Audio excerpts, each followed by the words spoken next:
Hoy vamos a continuar con la serie de la obediencia. Y hermanos, hace unos días Dios puso unas palabras en mi mente y en mi corazón. Y escúcheme por favor, una iglesia empieza a morir cuando ya no nos sorprende la conversión de una persona. Una iglesia empieza a morir cuando ya no le sorprende los bautismos, ya no lo admira, ya no siente la emoción. Van a bautizar, hay que lo bauticen. Empieza a morir, hermanos. Una iglesia empieza a morir cuando sus miembros ya no le importa la predicación. Es más, se vuelve irreverente. Y hermanos, esa podredumbre empieza a subir al cielo. Pídale a Dios que enternezca su corazón, mi corazón, que el corazón del pastor esté enternecido, que el corazón del pastor esté enamorado por las almas, que el corazón de los líderes se enamore de las almas. Si los pastores, los líderes, las personas empezamos a perder el amor por las almas, por la salvación de las almas, por la reverencia en el culto, habremos empezado a morir, hermanos. ¿Sí lo capta, hermanos? Amén. El corazón, la esencia de Dios son las almas perdidas. Si usted revisa desde el Génesis hasta el Apocalipsis, el corazón de Dios, ¿cuál es? Los perdidos. No hay otra cosa que le importe más a Dios que las almas perdidas. Amén, hermanos. ¿Qué ama más Dios? Los perdidos. De tal manera amó Dios al mundo que dio a su Hijo, para que todo aquel que en Él cree no se pierda, mas tenga vida eterna. Muy bien, hermanos, obediencia, mensaje número 4, fundamentos para la vida con Dios. Hoy la obediencia es la clave para recibir milagros. ¿Cómo se llama el de hoy? Obediencia, la clave para recibir milagros. Primero Dios, vamos a aprender hoy una nueva faceta, un nuevo elemento acerca de la obediencia.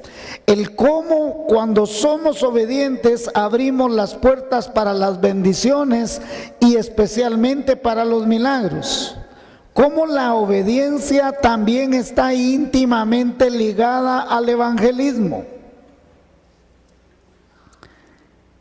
Veremos cómo la evangelización es un mandato que necesita ser obedecido. Sin más preámbulos, vamos ahí a Segunda de Reyes, capítulo 5. Segunda de Reyes, capítulo 5. Abra sus Biblias ahí en Segunda de Reyes, capítulo 5. Vamos a ir versículo por versículo.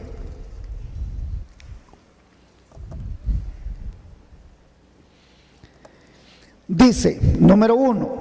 Naamán, general del ejército del rey de Siria, era varón grande delante de su señor y lo tenía en alta estima, porque por medio de él había dado Jehová salvación a Siria. Era este hombre valeroso en extremo, pero, ¿qué dice? Leproso. ¿Me están siguiendo? Pero leproso. Muy bien. La Biblia, la santa palabra de Dios, nos cuenta de Naamán, que era un hombre valeroso, era un hombre poderoso en acción, en palabra, un hombre que le había dado muchas victorias al pueblo de Siria. Y por supuesto su rey le amaba. Era muy respetado por el rey mismo, ya que este hombre le había dado salvación a su pueblo, y la Biblia claramente dice que la salvación había sido dada por la gracia, por la voluntad de Dios. Esto es que no se cae la hoja del árbol, sino en la voluntad de Dios. Aún este hombre, escuche, había hecho cosas en contra de Israel, pero era la voluntad de Dios, hermanos. Y muchas veces usted y yo dice, pero ¿por qué Dios usa a esta persona para tal cosa? Dios tiene propósitos, hermanos. Con todo y los grandes méritos de este hombre, tenía un gran problema: la lepra. La lepra era una enfermedad que ocasionaba la muerte lentamente. En Israel, la lepra era una persona que era sacado de la sociedad. La lepra en toda la Biblia representa el pecado, representa la muerte, representa la separación. De hecho, ningún leproso podía entrar en la congregación de los justos, era apartado porque estaba contaminado. Habían varios tipos de lepra. Había una lepra que solo ponía blanca la piel y no se la comía, pero hay un tipo de lepra que se va comiendo los muñones, los ojos, la lengua, todo se lo va comiendo, la oreja. Probablemente Naamán tenía este tipo de lepra. Y aquí el detalle es que este hombre era inmensamente rico. Porque en cuanto nomás él sabe que puede ser sanado, trae 10,000 piezas de plata, 6,000 piezas de oro consigo, con el propósito de que lo sanen. Era un hombre poderosamente, socialmente, políticamente, pero probablemente la lepra avanzaba cada día sin posibilidad de cura. Número 2, y de Siria habían salido bandas armadas y habían llevado cautivo de la tierra de Israel a una muchacha, la cual servía a la mujer de Naamán. En esta historia, que es de Siria, entra en escena el pueblo de Israel. Dice que habían bandas armadas que incursionaban en Israel y que habían llevado cautiva, esclava, a una muchacha judía, y que esta muchacha la habían hecho esclava de Naamán. Número 3, siendo esclava allá, esta dijo a su señora, a la esposa de Naamán: si rogase, oiga la palabra clave aquí es, si rogase mi señor al profeta que está en Samaria, él lo sanaría de su lepra. Lo que vemos aquí es una verdadera creyente evangelizadora. Esta señorita, esta niña, que en realidad había sido esclavizada por la fuerza, no tenía el más mínimo sentido de odio o rencor contra su captor. Cuando vine esta mañana, nos estábamos saludando con los jóvenes ahí afuera. Y el tema que, por razones de la plática de los jóvenes en Estados Unidos, empezamos a hablar de los presidentes y empezamos a hablar de Obama y de cómo Obama había aceptado el homosexualismo y promulgó leyes y promovió leyes de que es legal que un hombrecito entre a un baño de mujeres y una mujer entre a un baño de hombres. Es legal en Estados Unidos. Y aprobaron el matrimonio gay y todo eso.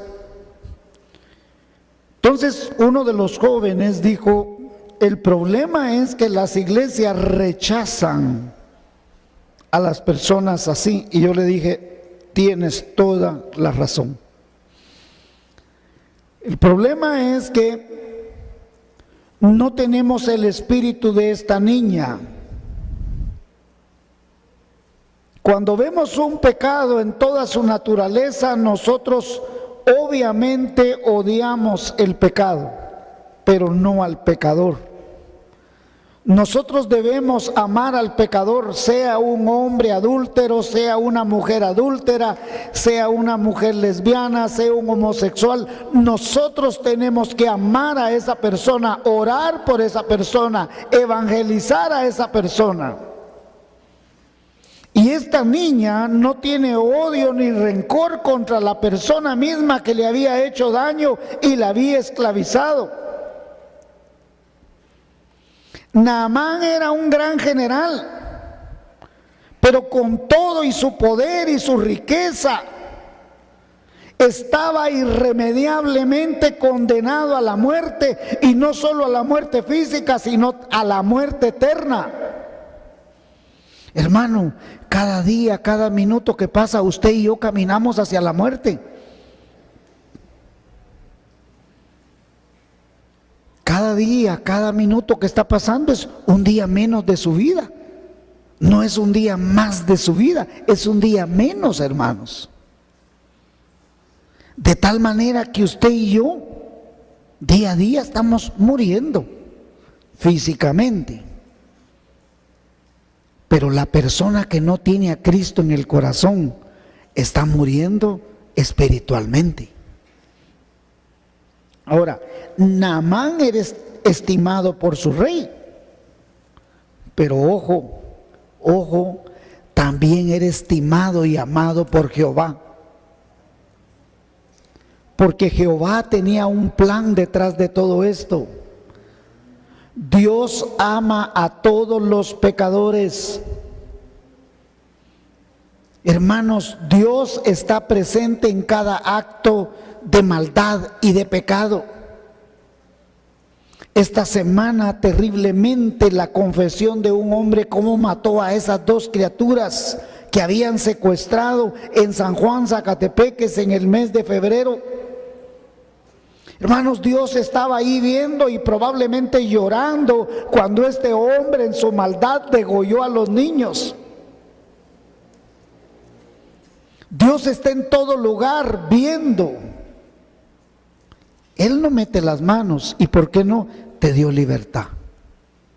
Tú escoges.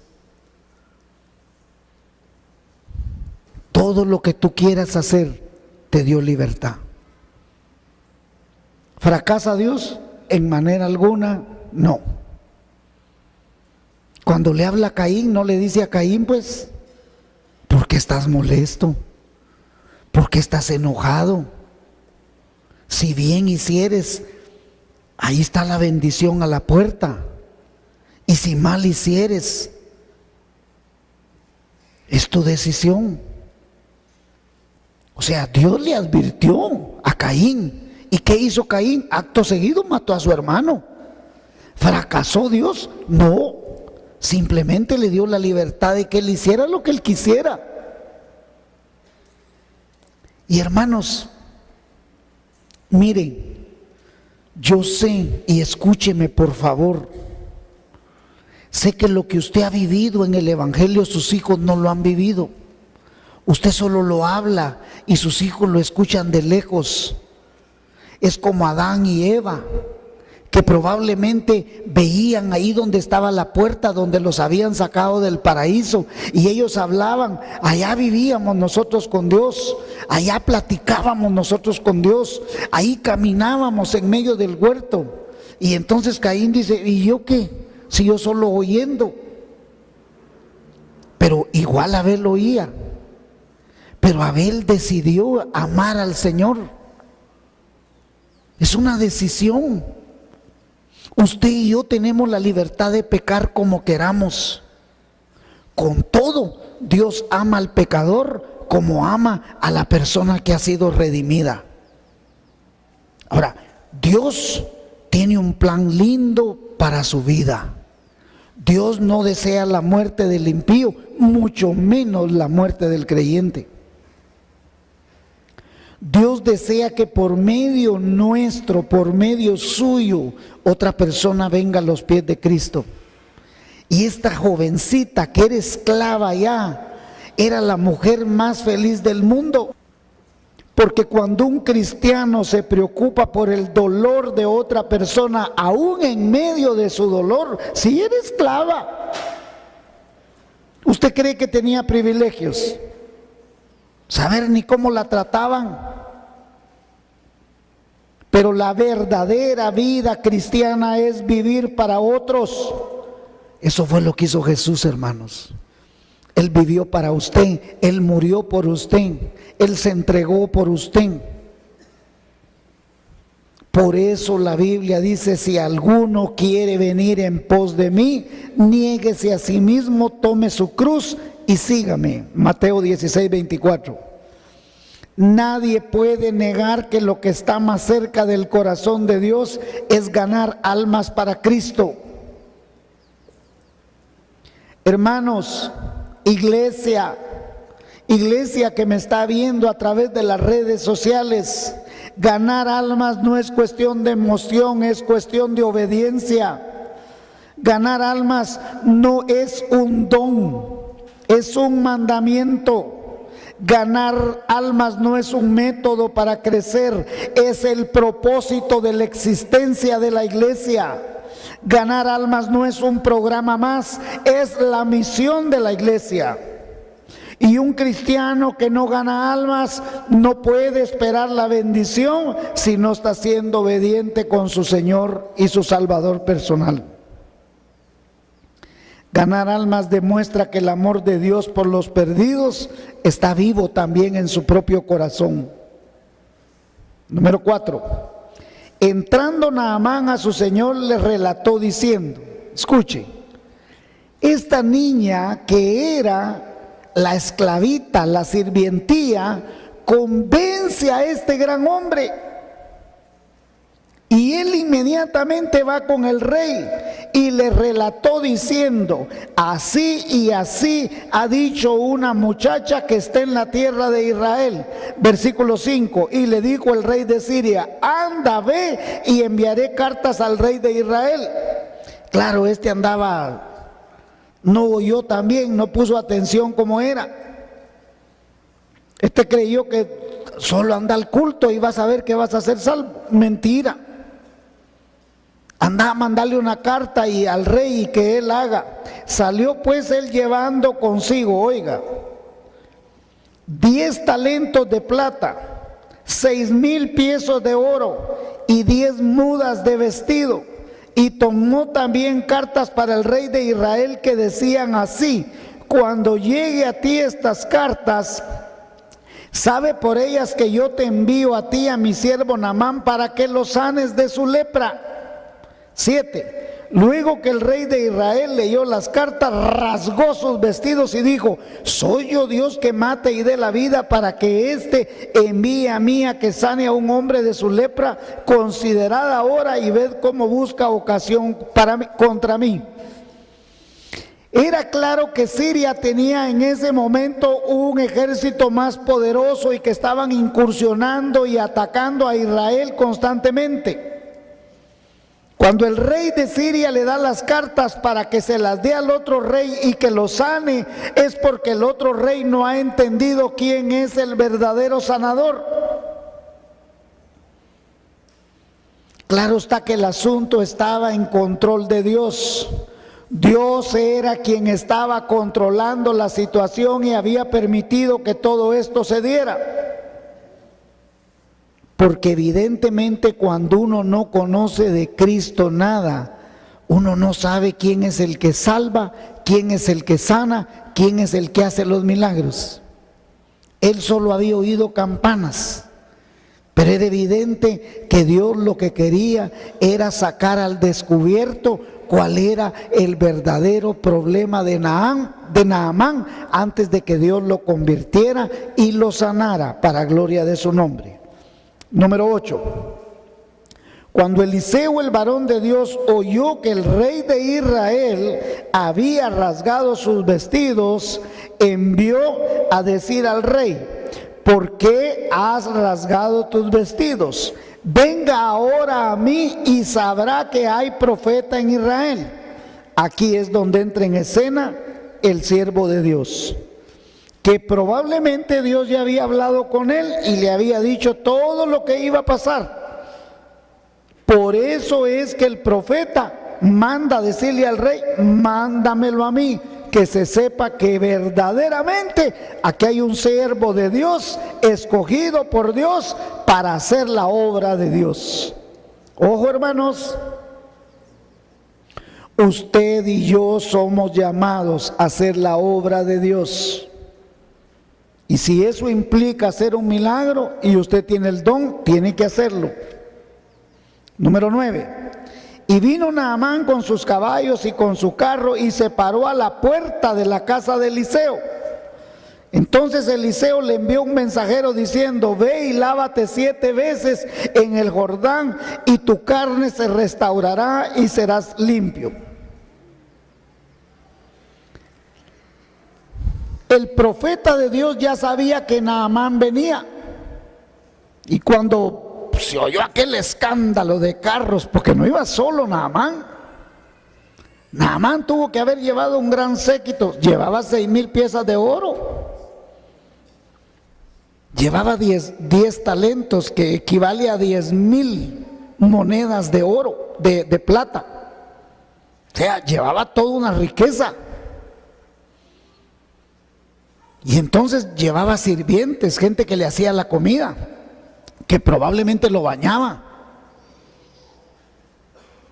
Y aquel escándalo, Eliseo le dice: anda a abrir la puerta. Ahí, Señor, lo busca un gran general, viene con caballos. Sí, ya sé quién es. Salga, no, anda a decirle que se vaya a bañar 7 veces al Jordán y que Dios lo va a dejar limpito. Pero no va a salir usted. No, solo decirle así. Solo decirle a él. Pero no va a salir usted. No voy a salir. Solo así decirle. Y aquel va y le dice el profeta que se baña ahí en el agüita del río Jordán. Ahí métase unas 7 veces así, mire. ¿Y qué dice? Mire pues, acá Dios quiere sacar al descubierto que el gran problema de Naamán no es la lepra. Ojo, porque esto nos abre la mente el por qué usted y yo muchas veces Dios no nos contesta nuestros milagros.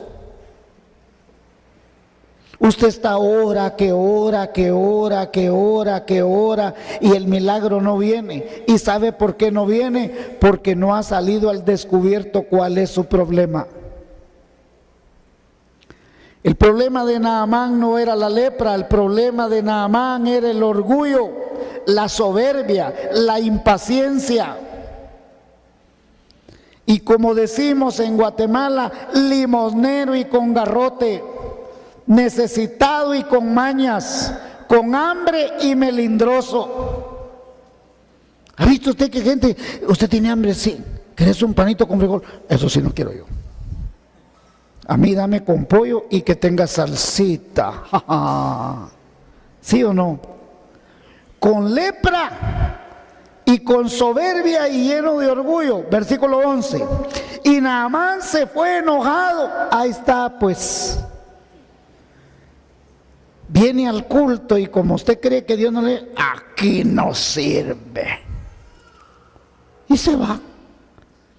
Oiga, diciendo: he aquí yo decía para mí, saldrá él luego y estando en pie invocará el nombre de Jehová su Dios, alzará su mano, tocará el lugar y sanará la lepra.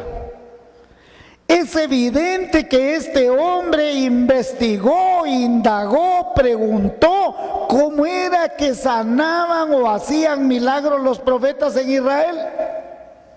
Ya que él mismo dice: he aquí yo decía, él ya venía pensando cómo iba a ser.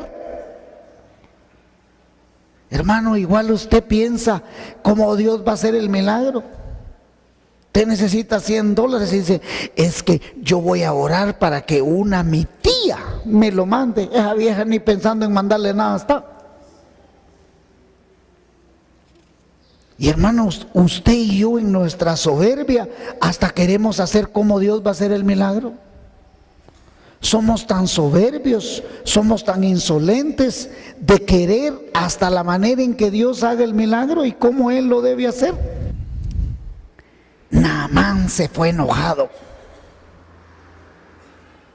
Note que sabe bien cómo oraba el pastor, cómo oraba el creyente, cómo oraba el profeta. Pero note también que él tenía fe, porque él dijo, tocará y yo voy a sanar. Fe tenía. Creer, él ya creía. Si no, no emprende ese gran viaje. ¿Y a quién le creyó? A la esclavita. Él le cree a la esclavita. Y hermano, usted se imagina que una persona de gran opulencia no puede aceptar a Cristo porque usted, que cree que es pobre, no le va a escuchar. Pero si usted tiene el Santo Espíritu de Dios, usted puede convencer a esa persona que cree en Cristo. Porque este general con todo, y esta era su esclava, su sirvienta, y a saber cómo la trataba, le creyó y se vino desde allá. O sea, fe tuvo. Ahora bien, nadie le da el método a Dios, nadie le da la forma, cómo salvar, cómo sanar, porque los problemas, las angustias, las situaciones son la caña de pescar del Señor. Y aquí en este caso fue una gran enfermedad. Ahora, el deseo de Dios no solo era curarlo, era salvarlo. Y hermanos, póngame atención. El deseo de Dios no es solo salvarlo a usted, Él quiere prosperarlo. Él quiere sanarlo. Él quiere darle una mejor vida a usted, pero usted necesita creer. Porque el deseo de Dios es que nadie se pierda, sino que todos procedamos al arrepentimiento. Y sobre todo Dios desea sanar el alma de este hombre de su orgullo, de su soberbia. Porque lo más grande que él tenía era su soberbia. ¿Y por qué? Se lo demuestro con la Biblia. Mire lo que él dice: Habana y Farfar, ríos de Damasco, ¿no son mejores que todas las aguas de Israel? Y si me lavare en ellos, ¿no seré también limpio? Y se volvió y se fue enojado. Iba refunfuñando, gritando. Y hermanos, él tiene toda la razón. Históricamente, Habana y Farfar eran ríos más grandes. Habana y Farfar eran mejores ríos que el Jordán. Honestamente, porque el asunto no es del río. Y el problema es que muchos de nosotros creemos que el método es lo más importante. El rito, el río, las formas. Aquí nada de esto tiene nada que ver, hermanos. El asunto se llama obediencia. El punto es que nosotros no recibimos milagros, ni bendición, ni prosperidad, porque somos desobedientes. No hemos obedecido los mandatos de Dios. Somos irreverentes, somos insolentes. Y usted ve que Naamán, en vez de obedecer a lo que le ordenaron, se enojó y se fue. Y escuche, hermanos, a veces Dios nos dice a usted y a mí una cosa y nosotros queremos que el Señor conteste ya. Pero a Naamán se le olvidó una cosa, hermanos. ¿Qué le dijo la esclavita, la sirvienta, la judíita, la cristianita? Si rogase al profeta sería sano. ¿Rogó él? No. Si él viene con severendas cartas selladas por el rey de Siria, aquí te traigo la carta, y el otro mira la carta y dice, ay, este me quiere matar, dice. ¿Por qué? Porque él sabe que él no puede hacer nada, pero según él viene con una gran carta. Hermanos, muchas veces usted cree que le van a dar un trabajo porque le están dando una recomendación don Juan Camaney. Hermanos, y cuando usted da una carta, ¿sabe qué hace el que la tira? Pues a la carta. Y según usted, ya entregué las cartas, por allá las tiraron. Hermanos, si el trabajo, la situación es un milagro de Dios, no porque fulano o mengano le dio una carta, o no, ¿me copia o no? Cuando es la santa y gloriosa voluntad de Dios, no hay quien detenga la bendición, hermanos. No hay quien la detenga. Hermano, Jesús mismo lo dijo en el Nuevo Testamento. Ningún leproso fue sanado en todo Israel en el tiempo de Eliseo. ¿Solo quién? Naamán. ¿Y por qué Naamán? Porque fue la bendita y santa voluntad de Dios. ¿Y qué debería clamar usted? Rogarle al Señor, ten misericordia de mí. Pero como somos orgullosos, si yo ya soy cristiano, a mí Dios me tiene que dar. ¿Y por qué le tiene que dar? Si en todo Israel no sanó a ningún leproso nada más que a este. ¿Y a este por qué le dio? Porque creyó. Pero Dios necesitaba quitarle su soberbia, su orgullo. Y se lo demuestro más profundamente. Versículo 13. Mas sus criados, oiga, se le acercaron y le hablaron diciendo, Padre mío, si el profeta te mandara alguna gran cosa, ¿no la harías? Cuanto más diciéndote, lávate y serás limpio. Note usted que no fueron los coroneles, no fueron los capitanes, los lugartenientes, los asesores, los hombres poderosos que él cargaba a su lado, los que le dijeron, haz caso. Fueron los sirvientes los que probablemente veían cómo él sufría. Seguramente eran los hombres mismos que lo bañaban, que lo cambiaban, que le daban de comer y veían cuando el hombre lloraba, sufría de tener esa lepra. Probablemente muchos de ellos eran judíos, de estos sirvientes. ¿Y qué le dicen? Haz lo que el profeta te dice. Mira, venimos desde tan lejos. Haga caso, mi Señor, usted está sufriendo. ¿Por qué quiere seguir sufriendo? Y hermanos, es lo que muchas veces mucha gente nos dice a nosotros. Conviértete a Cristo. ¿Por qué quiere seguir sufriendo? ¿Por qué quiere seguir desobedeciendo? Y ese debe ser el clamor de los hijos de Dios por los perdidos. Nosotros, Dios nos puso para ser testimonio de que gente se salve, se sane. Debemos ser los agentes para que hayan milagros. Y hermanos, es que la obediencia es la clave para recibir milagros. 14. Él entonces descendió y se zambulló 7 veces en el Jordán conforme a la palabra del varón de Dios.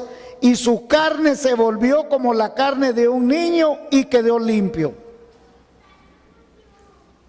Finalmente este hombre aceptó y dijo, va, refunfuñando y todo lo que, me voy a ir a meter allá al Jordán, pues.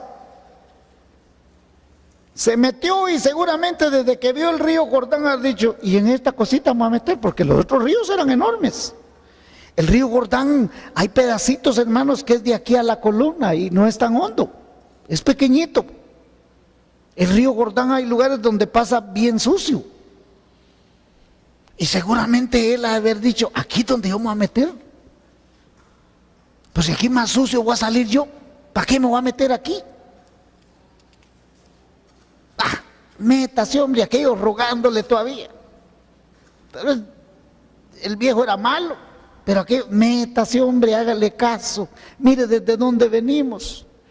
Si el Señor le hubiera dicho que hiciera una cosa tormentosa, no haría caso usted. Y si solo le está diciendo que se meta, me voy a meter pues, pero a saber cómo va a salir. Y se metió una, ya ven que no pasa nada, 2, 3, yo hasta más chuco quizás estoy de haber dicho 4, métase hombre, ya no haga caso, 5, 6, 7. Y cuando el hombre se ha de haber visto que la Biblia dice que se le puso la piel como de un bebé, ese hombre ha de haber gritado: aleluya, aleluya, viva Jehová, el Dios de Israel. Un sirio, un hombre que no era de Israel, empezó a gritar: que viva Jehová, que viva Jehová, este es el verdadero Dios. Y volvió el varón de Dios, él y toda su compañía. Este hombre, a ver, así como pudo, se levantó, se montó al caballo y se puso delante de él y dijo: he aquí, ahora conozco que no hay Dios en toda la tierra sino en Israel. Dice: te ruego que recibas este presente de tu siervo. Hermanos, ahora con qué humildad llegó. Ahora reconoce que Jehová es Dios. Y este hombre poderoso, valeroso, ahora se humilla ante el profeta. Por eso es que el profeta la primera vez no lo quiso recibir. Ahora el profeta sale porque sabe que viene convertido. Y hermanos y amigos que están escuchando, Dios está aquí, hermanos. Dios está aquí para sanar, para restaurar, para bendecir. Amén, hermanos. Y Él te dice: deja tus cargas conmigo, tus dudas, tus problemas, tus necesidades. ¿Qué tengo que hacer, pastor? Obedezca, ríndase, ríndase. Deje su orgullo, deje su soberbia. Jesús dice: venid a mí los que estáis cargados y trabajados, que yo os haré descansar. ¿Qué tenemos que hacer? Venga a Cristo, obedézcale. Él quiere hacer un milagro en su vida, Él quiere liberarlo. Pero usted y yo necesitamos obedecer. No nos damos cuenta que lo que impide recibir el milagro es nuestro orgullo, es nuestra vanidad, es nuestra soberbia. Eso no nos ha permitido prosperar, sanar. No nos damos cuenta que nuestra desobediencia nos hunde más. ¿Qué debemos hacer? Obedecer. Póngase humilde. Si un hermano de la escuela dominical le dice, el maestro le dice: venga, siente, haga caso, solo obedezca. Si Dios lo que quiere es gente obediente. Y si usted es creyente, si usted ya es un creyente, ¿por qué no ha recibido su milagro? Por su soberbia, hermano, por mi soberbia, por mi orgullo. ¿Cuál es la invitación? Rindámonos, hermanos. Obediencia es la clave para recibir ¿qué? Milagros. Amén, hermanos. Amén. Sea Cristo bendito, hermanos.